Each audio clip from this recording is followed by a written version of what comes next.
Terkadang kita harus dengan sengaja merelakan ekspektasi kita pergi begitu saja. Bukan karena kita lemah atau menyerah, tapi karena kita sadar gak semua hal bisa kita paksakan. Kembali lagi bersama saya Stephen. Seperti biasa jangan lupa siapkan apa? Ya tentunya Kopi dan Nutbray untuk menemani kalian dalam menonton alur cerita film ini. Selamat menyaksikan dan celepot!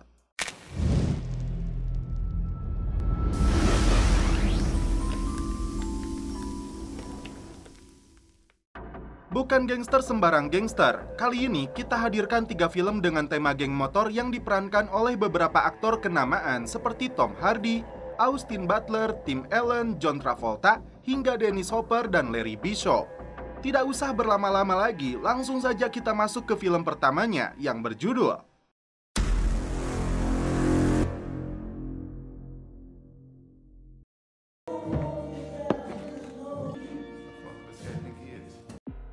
Film dibuka dengan ditampilkannya aktor utama dalam film ini yang bernama Benny. Anggota geng motor Vandals yang bermarkas di Chicago, Amerika Serikat tahun 1965. Santuy di sebuah bar, Benny dipaksa 2 pria untuk melepas jaketnya. Benny menolak karena jaket ini simbol harga dirinya. Dan ini yang terjadi.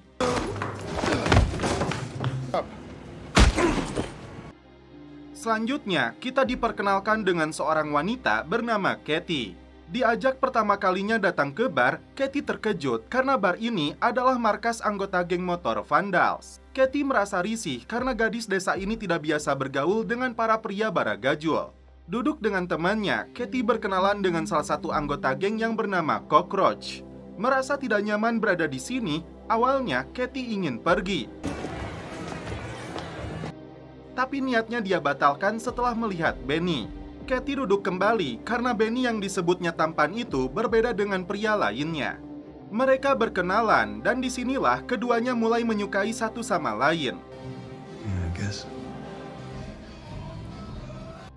Tak hanya itu, Kathy berkenalan juga dengan ketua geng motor Vandals yang bernama Johnny. Nice to meet you. Adios, I got...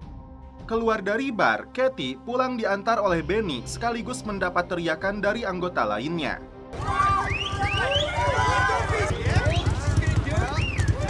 Seluruh anggota Vandals ikut konvoi, seakan mendukung hubungan antara Benny dan Kathy. Tiba di rumah, ternyata pacar Kathy sudah menunggu. My boyfriend, he was sitting on the front porch. Bukannya pergi, Benny justru turun dari motornya menunggu dengan santuy di depan rumah Kathy.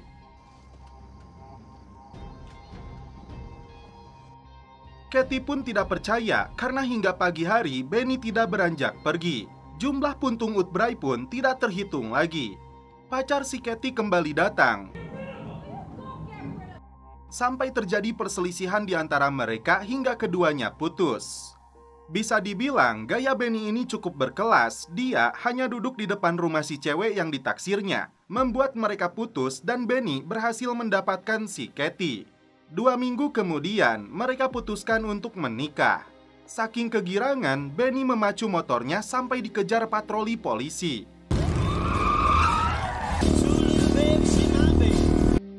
Tapi sial, bensin motornya habis di wilayah antah berantah. Dalam catatan kriminalnya, Benny yang bernama asli Benjamin Cross ini pernah ditangkap dan didakwa untuk 18 pelanggaran lalu lintas. Termasuk menerobos 7 lampu merah, kebut-kebutan, hingga merusak 4 mobil pemerintah.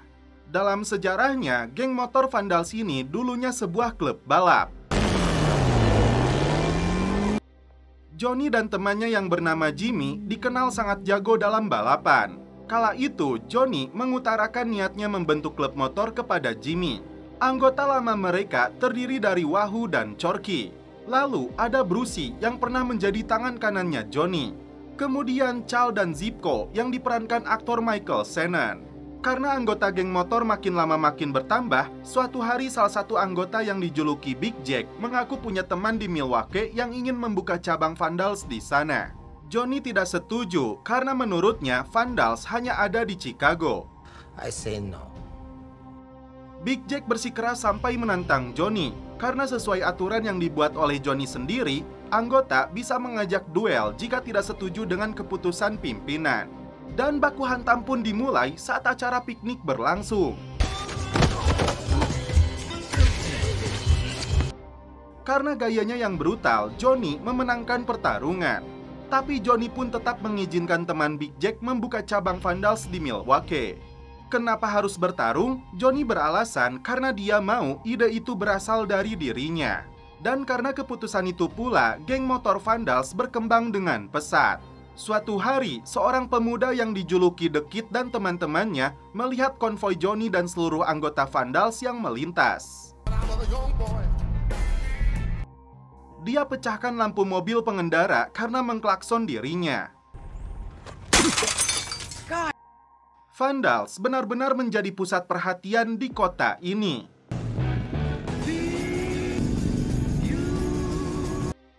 Datang ke acara pameran mobil,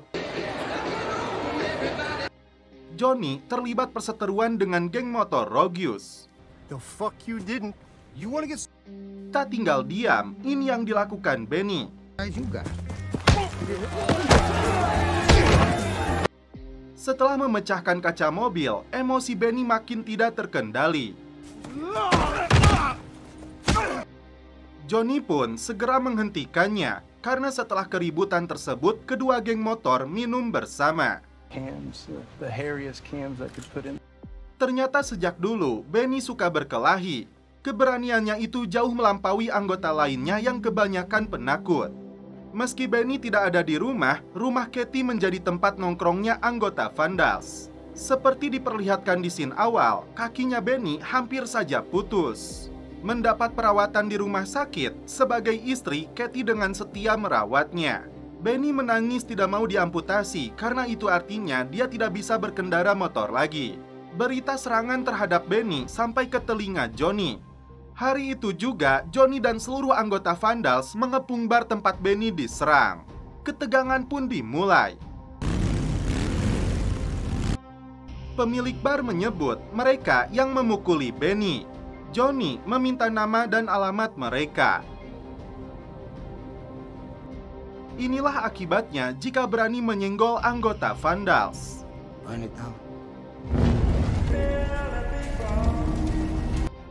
Polisi hingga pemadam kebakaran pun tidak berani bertindak atau memadamkan api yang meluluhlantahkan bar ini. Karena kondisi kaki Benny belum membaik, Katie mengajaknya tinggal di motel selama 3 minggu yang tidak memiliki anak tangga. Datanglah Johnny untuk mengecek keadaan Benny. You look good. Katie dibuat kesal karena ketua geng motor ini mengajak Benny untuk ikut serta dalam acara piknik di Dayton. The guys would love to see you out there. You rest. Katie luapkan kekesalannya karena dokter melarang Benny menggunakan motor lagi. Tapi jiwa gangster dalam diri Benny tidak bisa dibendung. Benny memutuskan untuk tetap pergi. Tidak perlu bantuan Katie untuk mengurusnya lagi. Gagal membujuk suaminya, Katie menemui Johnny agar mengeluarkan Benny dari klubnya. Namun Johnny beralasan Benny sudah dewasa. Keputusan ada di tangan Benny sendiri. Keributan terjadi antara orang tuanya si The Kid. Muak melihat ayahnya memukul ibunya, The Kid balik mencekik ayahnya. Ketua geng RMC ini pergi bersama 3 anggotanya ke lokasi pikniknya Vandals. Mengaku ingin bergabung dengan geng besar ini, The Kid disuruh menemui ketuanya langsung. Benny dan Katie ikut hadir karena dia tidak bisa melarangnya lagi. Tak berselang lama, datanglah si jembros bernama Sonny dari geng motor California yang ingin ikut piknik. Di malam hari, Johnny mengatakan secara pribadi kepada Benny, jika suatu saat nanti ada anggota yang layak menggantikan dirinya sebagai ketua Vandals, menurut Johnny hanya Benny yang layak. Karena dia dihormati juga oleh seluruh anggota Vandals. Tapi Benny merasa tidak layak, jangankan untuk menjadi ketua, membayar iurannya saja dia tidak mampu. Brucey tewas di tempat setelah motornya tiba-tiba menabrak sebuah mobil. Kejadian yang mengejutkan ini menimbulkan kesedihan yang cukup mendalam di kalangan anggota, terutama Johnny. Meski karangan bunganya ditolak keluarga, Johnny dan seluruh anggota tetap datang ke rumah duka. Di malam hari, The Kid dan beberapa temannya datang ke markas Vandals menemui Johnny untuk bergabung dengan geng motor ini. Datang di waktu yang tidak tepat, ditambah lagi Johnny melihat mereka masih di bawah umur, permintaan mereka ditolak. The Kid meminta Johnny melihat dulu motor yang mereka gunakan. Mengaku merakit sendiri motornya, ketua klub motor Renegades ini diterima Johnny, tapi tidak dengan teman-temannya. Dengan entengnya, The Kid setuju, padahal itu bentuk pertanyaan jebakan yang diberikan Johnny. Jelas di sini bahwa The Kid tidak punya rasa kesetiakawanan, egois dengan keinginannya sendiri. Akhirnya, Johnny menolak mentah-mentah keinginan The Kid untuk bergabung dengan Vandals. Tiba-tiba, Katie menyebut setahun setelah Brucey meninggal, perpecahan dalam internal Vandal mulai terjadi. Perselisihan antara anggota lama dan anggota baru kerap terjadi. Apalagi anggota baru seringkali mengonsumsi narkoboy. Malam itu, Cockroach mengaku ingin menjadi polisi motor. Hal tersebut dia utarakan kepada anggota baru. Karena itu, Cockroach berniat keluar dari geng motor Vandals. Dianggap berkhianat kepada geng ini, Cockroach pun dipukuli. Johnny segera mengajak Benny dan dua anggota lainnya untuk membawa Cockroach meski mereka tidak tahu siapa pelakunya. Sementara itu, Katie dilecehkan oleh beberapa anggota baru. Kehormatannya hampir saja direnggut jika Johnny tidak segera menghentikannya. Keesokan harinya, Cockroach menemui Johnny bahwa pelaku penyerangannya dilakukan oleh anggota baru. Cockroach pun mengaku ingin keluar dari geng motor ini. Karena itu, dia meminta bantuan Johnny untuk merahasiakannya karena mereka akan membunuhnya. Setelah dia pulang, Johnny meminta Benny untuk membawa pistolnya nanti malam. Sebelum pergi membawa pistolnya, Katie meluapkan kekecewaannya apa yang dia alami tadi malam di saat Benny tidak ada. Tidak bisa hidup seperti ini lagi, Katie meminta Benny keluar dari Vandals. Tapi Benny tidak mau meresponnya, lalu pergi untuk menemui Johnny. Bukan menemui anggota baru yang menyerang Cockroach, justru Johnny menembak kakinya.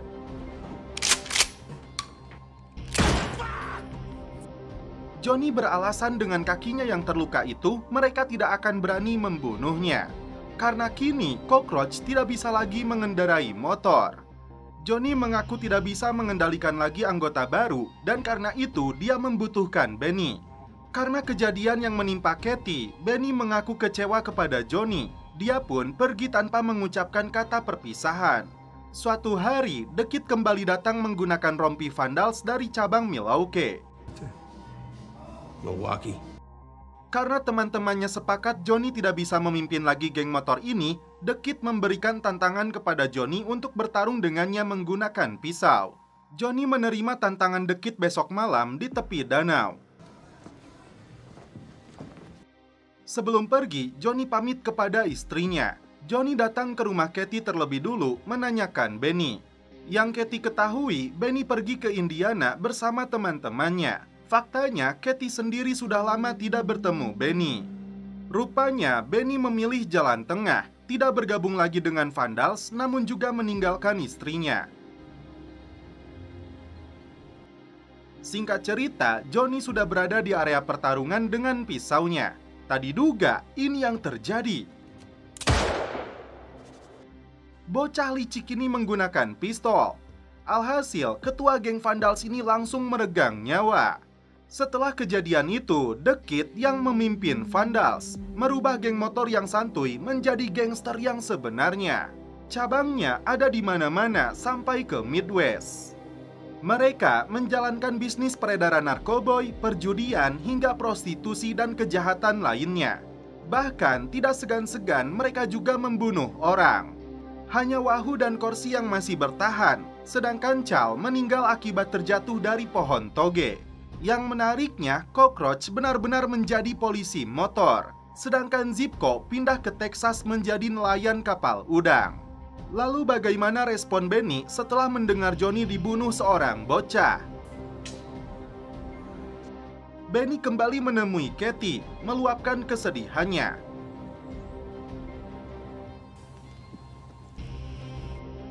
Mereka memutuskan pindah ke Florida. Benny pun pensiun menjadi anak motor, memilih menjadi montir. Dan setelah itu kita lanjut ke film geng motor selanjutnya.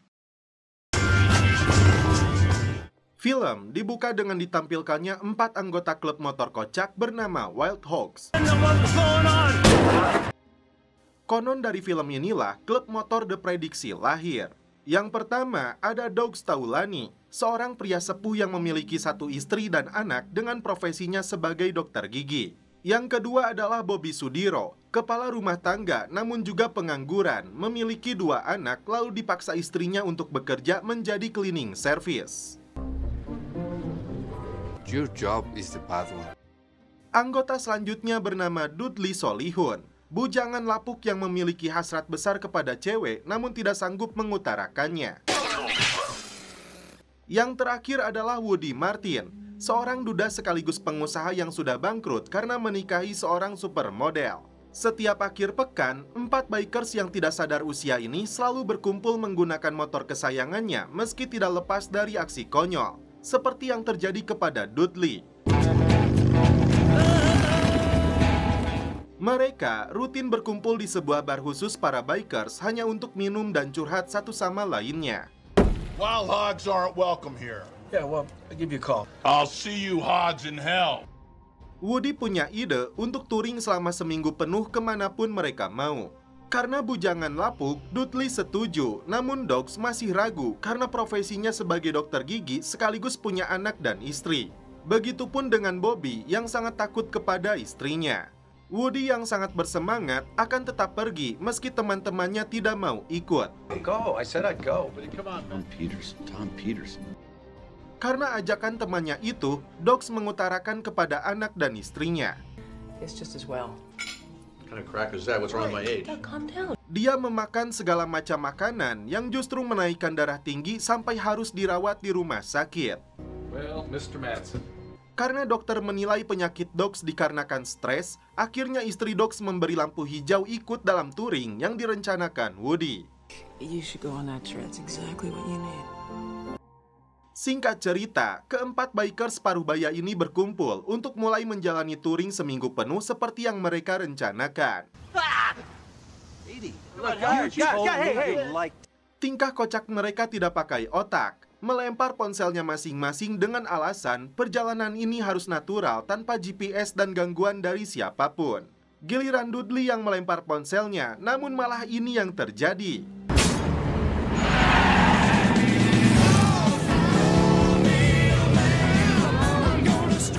Karena hujan turun sangat deras, mereka terpaksa berteduh lalu memasang tenda di sebuah hutan.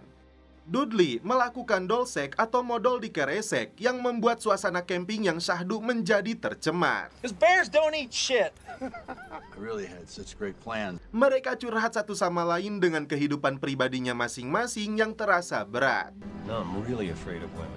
You think that the marshmallow's done, Doug? Masalah muncul ketika Doug melempar api tepat di atas tenda. Alhasil, ini yang terjadi. Wrong jug.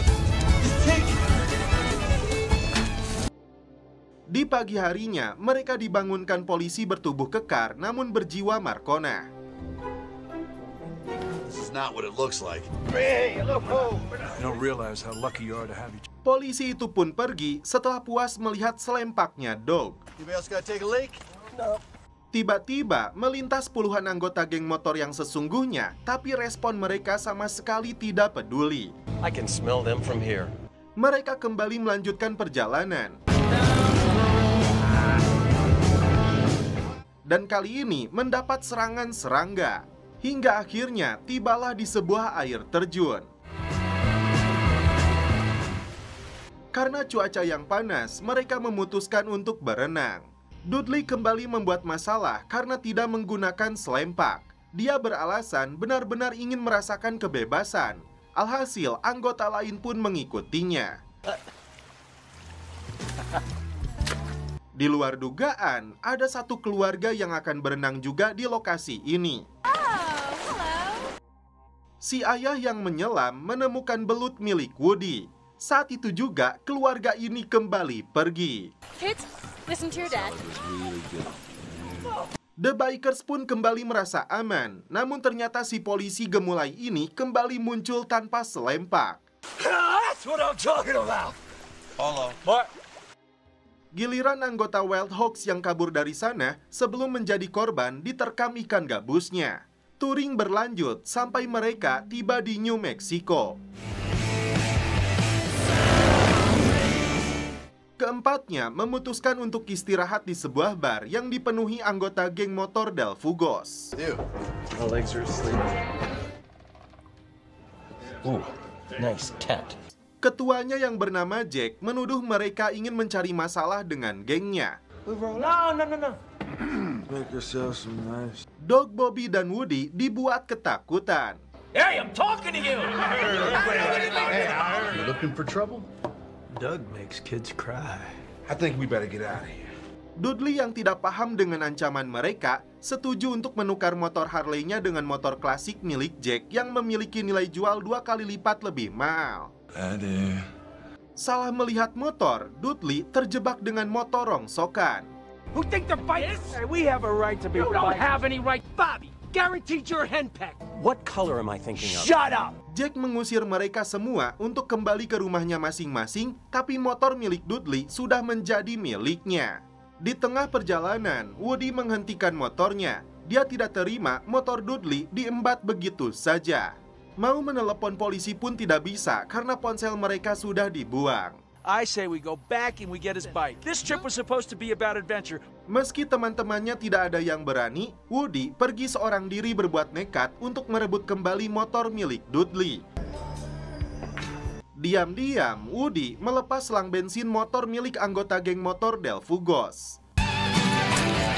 Setelah itu, Woody mengambil kembali motornya Dudley. Woody beralasan telah mengancam mereka semua dengan trik akan membawa pengacara untuk menuntut Del Fugos. Karena mereka semua takut, motor Dudley diambilnya dengan mudah. Jack dan seluruh anggotanya baru menyadari setelah mereka melintas untuk meledeknya. Bermaksud untuk mengejar, tiba-tiba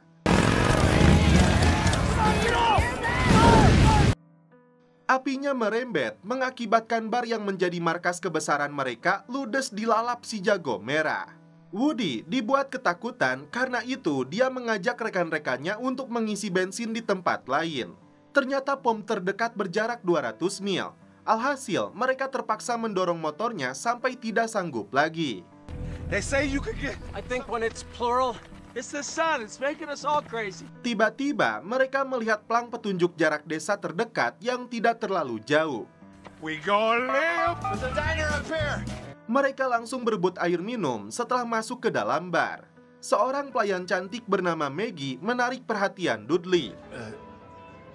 Kemudian datanglah sheriff yang mengira mereka anggota geng motor Del Fugos yang akan membuat onar di wilayah ini. Karena mereka bukanlah anggota Del Fugos, sheriff dan warga di sana merasa lega. Now, how often might they... Masalahnya, pom bensin yang mereka harapkan buka ternyata tutup dan esok hari baru kembali beroperasi. It's great. Think about it.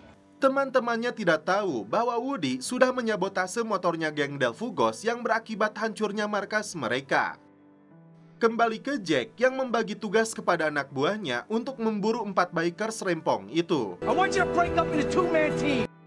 Keempatnya mengisi waktu di desa ini dengan mengunjungi pasar minggu. Bujangan lapuk ini memberanikan diri menggoda Maggie. Okay, you sure you can handle it? Handle it. Don't worry, your throat won't actually bleed.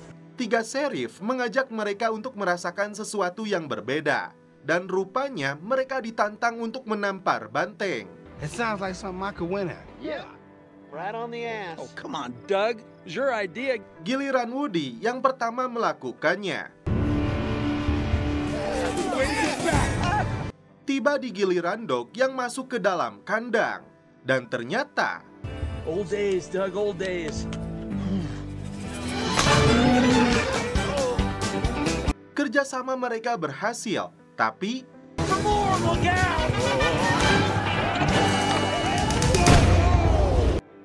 giliran Dudley yang memberanikan diri merayu Maggie dengan tarian dansanya. 1 and 2 and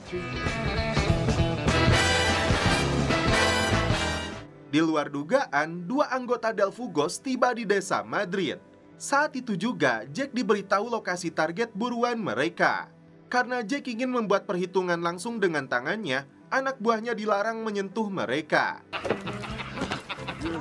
Tidak bisa membiarkan dua anggota geng motor ini berbuat kerusuhan, Bobby maju ke depan. Be taken out alone just to piss. Karena perintah dari ketua, keduanya hanya diam meski Bobby mempermalukan keduanya. Like that. Ah! Now, if there's any other, they're ready to explain it again. He don't want it. He don't want it. Tidak seperti sebelumnya yang ngotot ingin touring seminggu penuh, di pagi harinya Woody mengajak teman-temannya untuk segera pergi dari Madrid. Ketakutannya terbukti karena seluruh anggota Del Fugos tiba lebih dulu. Really talk to them, okay? Teman-temannya terkejut setelah mengetahui Woody meledakkan markas Del Fugos setelah memotong selang bensin motor mereka. Jack meluapkan emosinya, memaksa Wild Hogs menunjukkan batang hidungnya. I'm going to ask you not to. Mereka bersembunyi di rumahnya Maggie. Karena kedai makannya terancam akan dirusak mereka, Dudley tampil seorang diri untuk menghadapi Del Fugos. Now just stay put. Tapi aksinya terlalu overpower yang mengakibatkan kaca pintunya pecah. Dudley pun ditangkap. Dia dijadikan sandera untuk memancing 3 rekannya keluar dari tempat persembunyian. Atau Dudley akan menjadi korban keganasan geng motor ini. Dudley sengaja digantung dan dipertontonkan. What are we gonna do? Tidak bisa membiarkan teman mereka dalam bahaya, ketiganya menyusun rencana untuk membebaskan Dudley. Dogs meminta 2 temannya mengalihkan perhatian mereka, sementara dia sendiri akan menerbangkan motornya untuk melepaskan Dudley.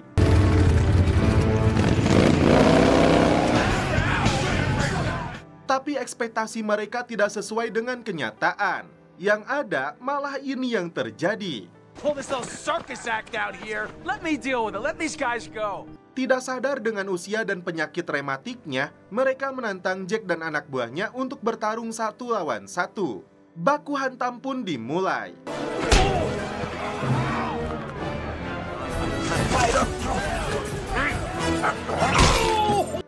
Keempatnya menjadi bulan-bulanan mereka.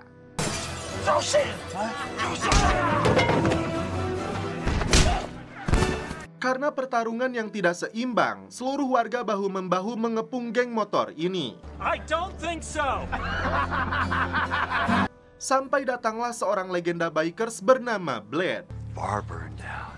Jack mendapat omelannya karena ternyata bar yang menjadi markas geng mereka telah diasuransikan. Faktanya, Blade adalah ayah si Jack sekaligus pendiri Del Fugos. Pantas saja tidak ada yang berani macam-macam kepadanya.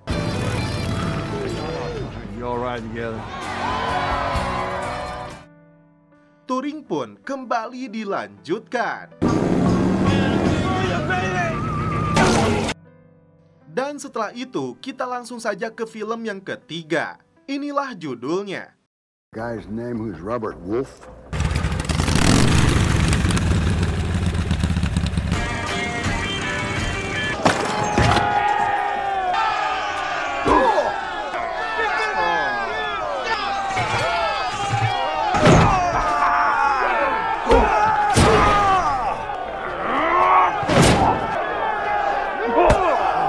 Fucking water.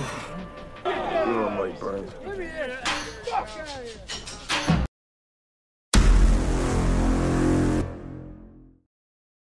Film dibuka dengan ditampilkannya aktor utama dalam film ini yang bernama Robert Wolf, yang diperankan oleh aktor Jason Momoa.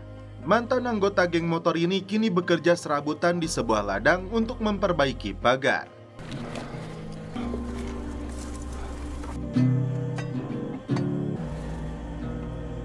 Setelah itu, Wolf kembali ke kota menemui pemilik tanah sekaligus bengkel mobil bernama Bob. Keahlian lainnya dari Wolf yaitu piawai dalam memperbaiki mesin mobil dan motor. Belum jelas apa kasusnya, Wolf sedang dicari agen federal. Who's asking? The only Bob I know is you.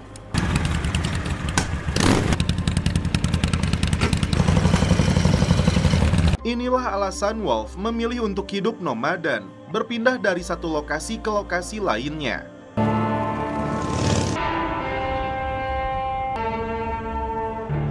Ternyata Wolf diburu dalam kasus pembunuhan terhadap pria bernama Charles. Agen Kelly ditugaskan untuk menangani kasus ini. Dan inilah ayah Wolf yang bernama Numai. Bukan darah Amerika kulit putih, rupanya mereka keturunan suku Mojave. Ternyata Wolf memiliki seorang adik yang tinggal di Irlandia, sedangkan ibunya sudah meninggal dunia. Setelah melakukan ritual dan doa, Wolf kembali melanjutkan petualangannya.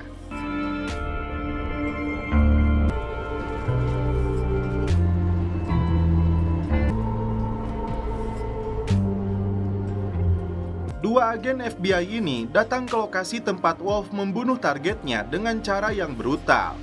Well, this is where it happened. Found red and black everywhere. That's a knife thing that he made. In through here, the guy's body. What a fucking way to go. He, standing around like a fucking idiot. Di tengah perjalanan, motor Wolf mogok. Wolf memutuskan untuk istirahat di sebuah gang. Di waktu yang sama, muncullah penyanyi klub yang memiliki motor Harley bernama Cass. Karena terlalu mabuk, Cass baru sadarkan diri esok harinya. Will you help me find my bike? Thanks. Dua agen FBI ini datang ke bengkelnya Bob untuk mencari informasi tentang Wolf. Tapi Bob sengaja menutup rapat mulutnya. Damn it, Bob. You're on parole. I'll make a call. Arrest me. Do it. Perkenalan Wolf dan Cass berlanjut jadi petualangan bersama dengan motor legendnya masing-masing. If I get on the road and south.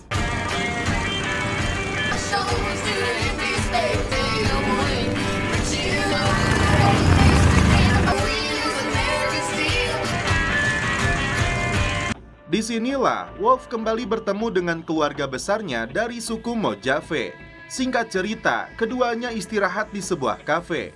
Tidak punya uang untuk membayar makanan, pemilik kafe menyuruh keduanya membersihkan peralatan dapur. Karena membutuhkan uang yang cukup banyak dan cepat, Wolf mengajak Cass untuk ikut dalam turnamen.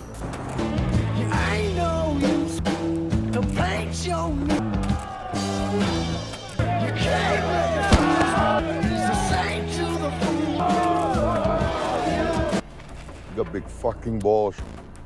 Kaibo cops knock. Taitsi näika iitsa smara. Enen. People, Michael Japan menyola. Melihat lawannya tidak begitu beringas, Wolf menyuruh si Cass untuk maju. Namun ternyata inilah lawan Cass yang sesungguhnya. Baku hantam pun dimulai. Cass benar-benar dibuat kewalahan.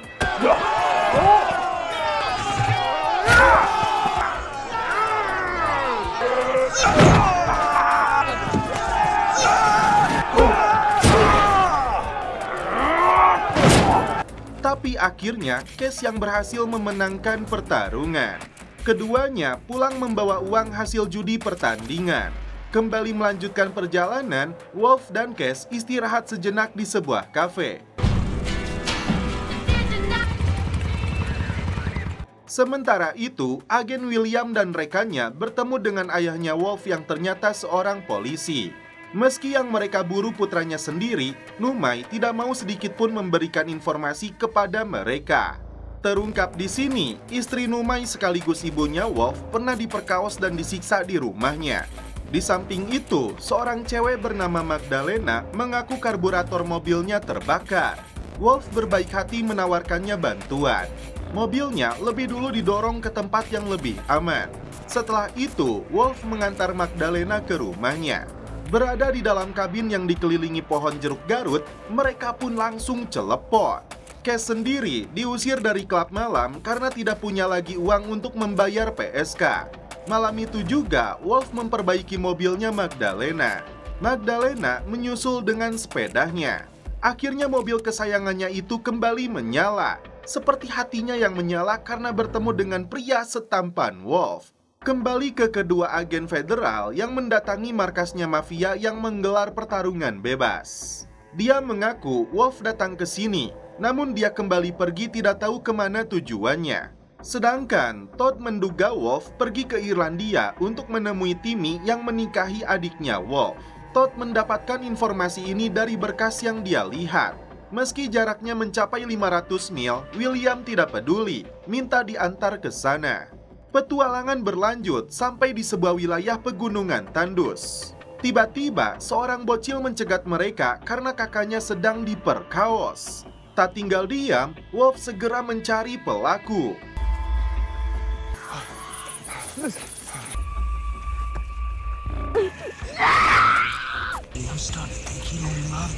Pelaku pemerkosaan itu dihajarnya habis-habisan.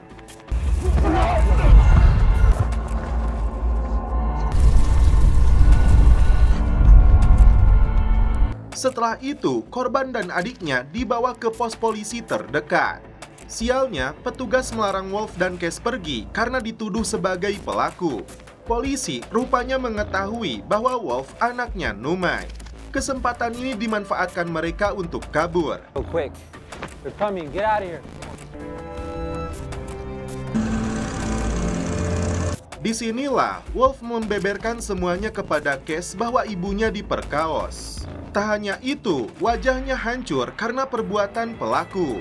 Karena kurang alat bukti, pelaku hanya diganjar hukuman 1 tahun penjara. Setelah tersangka bebas, Wolf melacak keberadaannya selama 6 bulan. Dan setelah itu, dia membunuhnya. Setelah kejadian itulah, Wolf berpetualang untuk bersembunyi dari satu lokasi ke lokasi lain. Dan akhirnya, Wolf bisa bertemu kembali dengan adik iparnya yang disebut si Irlandia. Ooh, tough guy. Cash, Irish Cash. God damn it. Kemudian ada keponakannya yang masih bayi, dan inilah adik perempuannya yang bernama Eva. Antara bahagia dan sedih bercampur aduk. Meski tidak bisa tinggal lama, Wolf bisa merasakan kebahagiaan bersama mereka.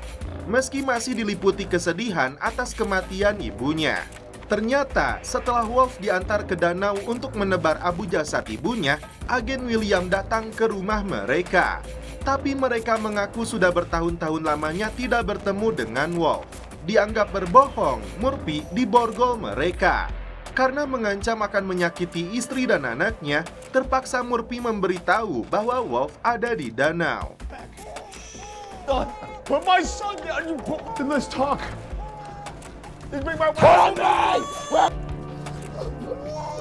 Terlihat, Wolf sedang menggelar ritual untuk mendiang ibunya. Saat itulah Todd membidik Wolf. Take the shot! Take the fucking down! Shut the fuck up!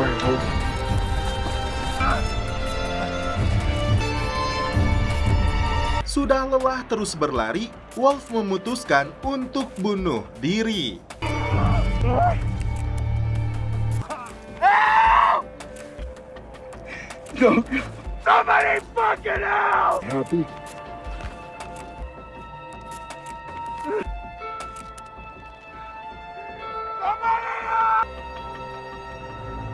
Dan setelah itu, film pun berakhir.